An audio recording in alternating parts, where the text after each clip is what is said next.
Hearts of Stone burning mark by ScoutBro. The mod author found this by accident and he thought it looked cool. This makes the mark and branding from the Hearts of Stone glow and burn permanently for as long as you have it, so it should make your Hearts of Stone playthrough much more interesting than the one that barely is noticeable. Should be compatible with other texture mods, as long as they don't remove the mark, by the way. And I have to agree with ScoutBros that this is quite an interesting mod. I also noticed that whenever there's a transition through cutscenes, or you go to a different area, or let's say you go to a barber and have them cut your hair or whatever, the mark will then re-light up and a bit of effects will come off and it'll smoke for a little bit. I thought that was quite interesting. Now for some this might not be immersive because it's permanently burning Geralt's face. For others who aren't really looking for immersion, but for the simple fact that with glowing Witcher eyes, this looks pretty fucking cool. I mean, really, who could argue looking a bit more badass? It's only a matter of time before people put LEDs in their face, trust me. I mean, ScoutBro is onto something. If I was him, I'd trademark this.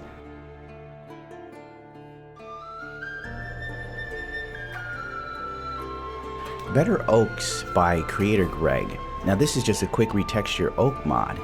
The textures now have high resolution, diffused in normal maps, and a slightly darker appearance. The mod author did it for himself, but feel free to edit. There has been a small update as well.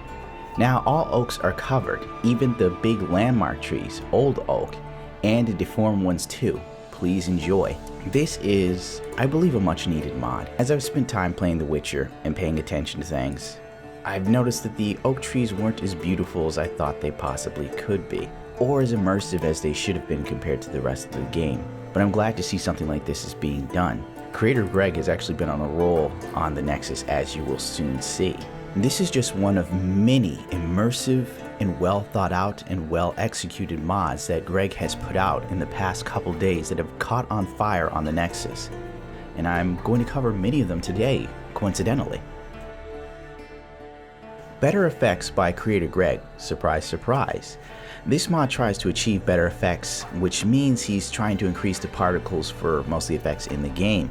Embers, sparks, fire dust, the amount of smoke, rain, fog, snow, etc. He is trying currently to make smoke and bonfires and burning houses look more volumetric, but he doesn't know if it's possible. He also didn't notice any FPS hit while using Igni, but maybe he's wrong. Casting Igni could cause frame drops. It's best combined with improved sign effects, by the way. This mod does require that you have Hearts of Stone and Blood and Wine. This mod is another valiant effort to bring a bit more life to The Witcher and try to recapture what was lost after the E3 demos and everything were shown. I'd say that this mod is best experienced if you're using no artificial player light, because then it gives the fire and sign effects, because it then gives fire a bit more of an effect, a bit more shadow casting, more looming. There's more emphasis put on the focal point, which is the flames that you are casting. If you're looking for a bit more oomph out of The Witcher 3's particle effects, then this may be something you'll want to check out. Warning though, there is a bit of an issue using script merger with better effects and super turbo lighting mod, just so you know.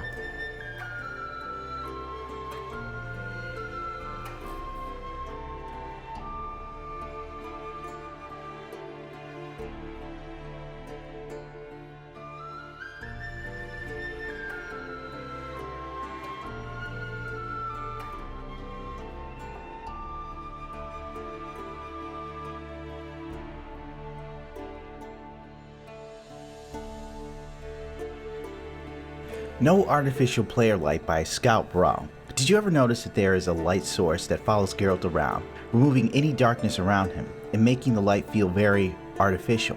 This mod completely removes that annoying light while leaving cutscenes unchanged, so the atmosphere remains preserved. If removed from the cutscenes too, characters' faces would be too dark for dialogue.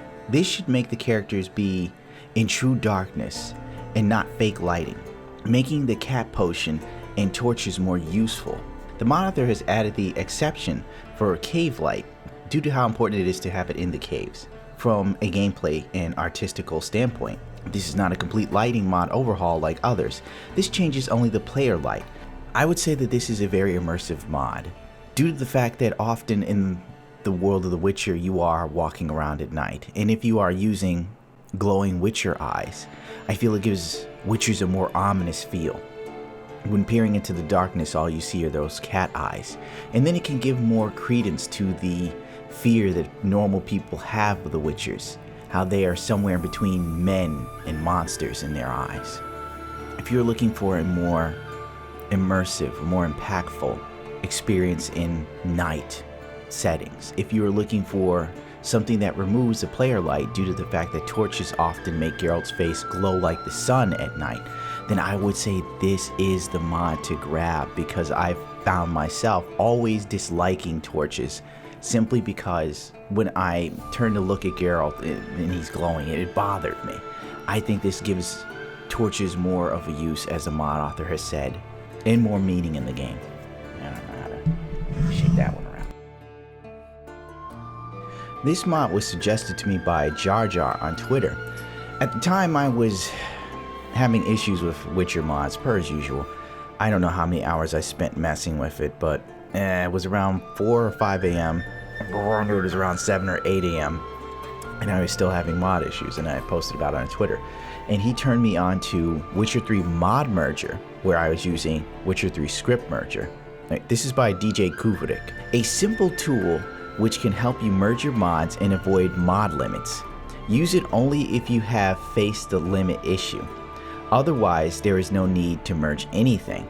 The requirements for this mod is 64-bit OS, Witcher 3 mod kit. There is also a 32-bit version, and if you need it, just let them know. Now, how does this mod work? It uncooks all uncooked mods with WCC Lite EXE, deletes all unnecessary raw images, TAG, by default, cooks all uncooked files, WCC, unpacks all files from all mergeable mods into a cook folder with its own bundle unpacker, builds texture cache, packs mod resources, creates metadata store, deletes all unpacked resources files from the working folders, which is optional, and installs mod into your mods folder, optional. To break it down as best I can, this mod basically I think is awesome. It's fantastic. It took my mod limit that I was obviously hitting, or it took incompatibilities I had, because I definitely had incompatibilities with the no player light and super turbo lighting mod. It made the game actually load. Now sometimes when you hit the limit, or whatever the case may be, an incompatibility, you then have the issue where Witcher gets stuck in the background task and it doesn't load up. And it can become quite annoying figuring out which mod is the one causing this issue, or trying to figure out which mod you can live without or you don't want to use. I can't say enough how great this mod is, considering I spent hours like removing mods from my Witcher game and then trying to narrow down which one was the one that was giving me the issue where I got stuck in the background task and it wouldn't load. Then you gotta drop that one, and so on and so forth, and it can take hours depending on how many you have, or trying to figure out the right combination of mods that you really want to use and ones you can live without, and it's just a whole rigmarole I went through. And this mod actually made it possible for me to just pop in a mod, use as I see fit, and then play The Witcher. I honestly can't speak highly enough about it. It's very simple to use, at least I think so. If you do get into a point where like you make a mistake, like I've done with this mod, you can corrupt all of your Witcher mods in one foul swoop. And then in doing so, you have to remove them and re-add them. And unfortunately, in doing so, my Witcher game looks a little different now, and I also can't use E3 Quinn. So, you know, live, learn, growing pains. And that's going to do it for me. Feel free to rate, comment, subscribe if you so choose to. If not, I can't ask you to care to. And adios, bichachos. Oh yeah, don't forget I have Twitch, Twitter, all that other crap that's important for some reason, Facebook, because computer companies are like, how many Twitch followers do you have? And I'm like, I have 7. And then they're like, you're not getting Ryzen.